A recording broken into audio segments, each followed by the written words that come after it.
So 5 దశాబ్దాల్లో మీరు ఇందాక అన్నారు 7,000 లీటర్ల నుంచి ఇప్పుడు 9 లక్షల లీటర్లు. అవును. అంటే నిజంగా చిన్న నెంబర్ కాదు అది.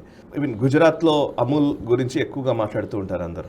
అండ్ విశాఖ డైరీకి సంబంధించి మీ ఫాదర్, మీ నాన్నగారు ఫస్ట్ ఆయన నెలకొల్పినప్పుడు ఆయన ఎదుర్కొన్న ఇబ్బందులు ఏమైనా ఉన్నాయా? ఆ తర్వాత మీరు ఎప్పుడు టేక్ ఓవర్ చేశారు, అప్పుడు వరకు నడిచిన విధానంలో ఒడిదొడుకులు అండ్ ఎలాంటి ఇండస్ట్రీ ఇది కొంచెం చెప్తారా? ఫ్రాంక్గా చెప్పాలంటే నేను 1.5 year అయిందండి చైర్మన్ అయ్యి. నాన్నగారు కాలం చేసి 2 years అయింది. నేను చేసింది కొత్తగా ఏం లేదు కానీ బట్ ఆయన స్టార్టింగ్ నుంచి ఈరోజు ఇప్పటి వరకు కూడా ఏదైతే ఆయన ఒక సిద్ధాంతం తీసుకున్నారో ఆ రోజే ఎప్పుడైతే చైర్మన్ అయ్యారో ప్రతి రైతు కూడా పూటకి 10 లీటర్ల పాలు పోయాలి. ఎందుకంటే ఆయన అయినప్పుడు నేను సపోజ్ ఒక రైతుని సంవత్సరం పాటు పాలు పోస్తే ఆ ఇయర్ యావరేజ్ తీసుకుంటే నాకు 1/2 లీటర్ కూడా ఉండేది కాదు. సో ఆ పరిస్థితి నుంచి 10 లీటర్ల పాలు పోయాలా అనే జయంతో ఆయన ముందుకెళ్తూ సో ప్రతి గ్రామానికి వెళ్ళి మనం మంచి బ్రీడ్ తెచ్చుకోవాలి, ఎప్పుడు లోకల్లో ఉన్న పశువులనే కొనుక్కోకుండా మనం బయటికి వెళ్ళి ఎక్కడైతే మంచి బ్రీడ్ ఉందో అక్కడ మహారాష్ట్ర కానీ లేకపోతే కర్ణాటక కానీ తమిళనాడు కానీ మనం అక్కడ పోయి మంచి బ్రీడ్ తెచ్చుకొని ఇక్కడ మనం అడాప్ట్ చేసుకోవాలని ఆయన ప్రతి ఫార్మర్స్ని కూడా తీసుకెళ్ళి వాళ్ళ దగ్గరుండి కొనిపించి ఈరోజు ప్రతి సొసైటీ కూడా ఈరోజు మినిమం 500 లీటర్లు పాలు పోస్తున్నాయనంటే అంటే సుమారుగా మా నాన్నగారు అన్నంత రీచ్ అవ్వకపోయినా ఈరోజు 4 లీటర్స్ వరకు మేము రీచ్ అవ్వగలను. ప్రతి రైతు కూడా రైతు సంవత్సరానికి 4 లీటర్లు పాలు పోస్తున్నారు.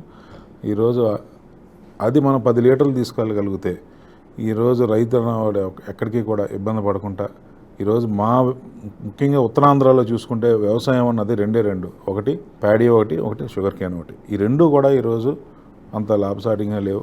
అలాగే మా దగ్గర 4 షుగర్ ఫ్యాక్టరీలు క్లోజ్ అయిపోయి ఈరోజు షుగర్ ఫ్యాక్టరీస్ లేవు. రైతులను ఆదుకునే వాళ్ళు అయితే ఎవరు లేరు అక్కడ. ఆ పరిస్థితుల్లో ఈరోజు రైతులు ఉన్నారు. ఈరోజు ఉత్తరాంధ్రకి నిజంగా చెప్పాలంటే విశాఖ డైరీ అన్నదే ఈరోజు వ్యవసాయానికి రైతులందరికి కూడా ఈరోజు ఉపాధి కల్పిస్తుంది. ప్రతి ఫార్ట్నైట్కి కూడా ఈరోజు 16 రోజున అకౌంట్లో డబ్బులు వస్తున్నాయనంటే కేవలం విశాఖ డైరీ ఉండడం వల్లే. ఓకే, ఏ ప్రోడక్ట్స్ ఉంటాయి? డైరీ ప్రోడక్ట్స్ ఏమేమి మీ దగ్గర ఉన్నాయి? డైరీ మెయిన్గా జనరల్గా మనకి ఫ్రెష్ మిల్క్ మీ అందరికీ తెలిసిందే, మిల్క్, సో పౌచ్ మిల్క్. దాంతోపాటు ఇప్పుడు మరి ఇండియాలోనే మొట్టమొదటిసారిగా మనం ఫినోప్యాక్ అన్నది స్టార్ట్ చేసాం. తర్వాత అన్ని డైరీలు కూడా స్టార్ట్ చేసాయి. అలాగే యూఎస్టీ మిల్క్. ఫినోప్యాక్ అంటే అది 3 లేయర్ ఉంటుందండి. ఒకటేమో సింగిల్ లేయర్ ఉంటుంది. సింగిల్ లేయర్ అయితే 21 days షెల్ఫ్ లైఫ్ ఉంటుంది. 3 layers అయితే ఓకే టెట్రా ప్యాక్స్ ప్యాక్ లాంటిదే కానీ బట్ మీకు పౌచ్ మిల్క్ లాగా ఉంటుంది అది కూడా. ఓకే, బట్ ట్రాన్స్పరెన్సీ ఉండదు, but it is totally white covered sealed. Okay, అలాగే 90 days కూడా ఉంటుంది 3 layers అయితే. సో అది ఇంట్రడ్యూస్ చేసింది విశాఖ డైరీ. ఫస్ట్ ఇంట్రడ్యూస్ చేసింది ఎప్పుడు చేశారు? ఎగ్జాక్ట్ ఇయర్ అరౌండ్ 2011 అండి. ఓకే, 2011 దేశంలోనే మొదటిది, మొట్టమొదటిసారి. ఓకే, టెట్రా ప్యాక్ అన్నది మనకి అమూల్ వీళ్ళందరూ స్టార్ట్ చేశారు, తర్వాత మనం స్టార్ట్ చేసాం. బట్ ఇదైతే మటుకు విశాఖ డైరీ మొట్టమొదటిగా స్టార్ట్ చేసింది. సో తర్వాత మనకి టెట్రా ప్యాక్ ఉంది. టెట్రా ప్యాక్లో యూహెచ్టీ మిల్క్, తర్వాత ఏమో టెట్రా ప్యాక్ బ్రిక్ టైప్ ఉంది. అలాగే మిల్క్ షేక్స్ ఉన్నాయి, స్వీట్స్ ఉన్నాయి, బ్రెడ్ ఉంది. ఆల్మోస్ట్ ఆల్ ఈ మిల్క్ ప్రొడక్ట్స్ ఆల్మోస్ట్ అన్నీ కూడా బై ప్రొడక్ట్స్ ఉన్నాయి. మనకి లస్సీలు ఉన్నాయి, బటర్ మిల్క్ ఉంది, అలాగే అన్ని రకాల హెల్త్ డ్రింక్స్ ఉన్నాయి. సో విశాఖ డైరీ ఎంత పెద్ద సంస్థ సార్? అంటే in terms of turnover కావచ్చు, in terms of farmers, number of farmers కావచ్చు. ఫార్మర్స్ అయితే అరౌండ్ అది మాకు 3,80,000 ఫ్యామిలీస్ ఉన్నాయండి. 3,80,000 ఫ్యామిలీస్ ఉన్నాయి. వాళ్ళు అరౌండ్ ఏ జిల్లాల్లో ఉంటారు మోస్ట్లీ విశాఖ చుట్టుపక్కల? ఈ పాత 3 జిల్లాలు అండి, విశాఖ, విజయనగరం, శ్రీకాకుళం. ఓకే, ఉత్తరాంధ్ర మొత్తం ఉంటారు. అలాగే ఏలూరు వరకు కూడా ఓకే ప్రొక్యూర్మెంట్, ఏలూరు వరకు కూడా మేము ప్రొక్యూర్మెంట్, వెస్ట్ గోదావరిలో ఏలూరు వరకు కూడా మేము ప్రొక్యూర్మెంట్ చేస్తున్నాం.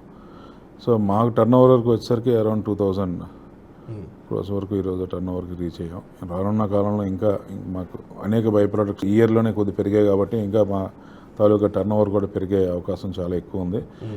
మోస్ట్లీ మేము ఎప్పుడు ఆలోచించేది ఏంటంటే ఏ ప్రోడక్ట్ ఉన్నా అది మ్యాక్సిమం హెల్తీగా ఉండాలి, ఎటువంటి మన ప్రిజర్వేటివ్స్ వాడకూడదు. ఈవెన్ మనకి ఫుడ్ అండ్ సేఫ్టీ వాళ్ళు ఇచ్చిన ఇన్స్ట్రక్షన్స్ ప్రకారం కూడా మినిమం కూడా మనం వాడకూడదనే ఉద్దేశంతో ఈరోజు మనకి షెల్ఫ్ లైఫ్ తక్కువైనా బట్ ఆ ట్రాన్స్పోర్ట్ నెట్వర్క్ని కొద్దిగా డెవలప్ చేసి ఎప్పటికప్పుడు మనం అందేటట్టు ప్రజలకు అందేటట్టు మేము ఈ రోజు నాడు ప్రికాషన్స్ తీసుకొని ఈరోజు ఎక్కడ కూడా ప్రిజర్వేటివ్స్ లేకుండా కూడా ఈరోజు మార్కెట్లోకి బై ప్రొడక్ట్స్ కానీ లేకపోతే మిల్క్ కానీ ఈరోజు పంపించడం జరుగుతుంది. ఈ వీడియో మీకు నచ్చినట్టయితే లైక్ చేయండి, 10 మందికి షేర్ చేయండి. అలాగే కామెంట్ల రూపంలో మీ అభిప్రాయాలను మాతో పంచుకోండి. Nationalist hub group of channels ను సబ్స్క్రైబ్ చేసుకుని తెలుగునాట జాతీయవాద జర్నలిజాన్ని ప్రోత్సహించండి. ఈ వీడియో కింద ఉన్న బెల్ ఐకాన్ పై క్లిక్ చేయడం మర్చిపోవద్దు.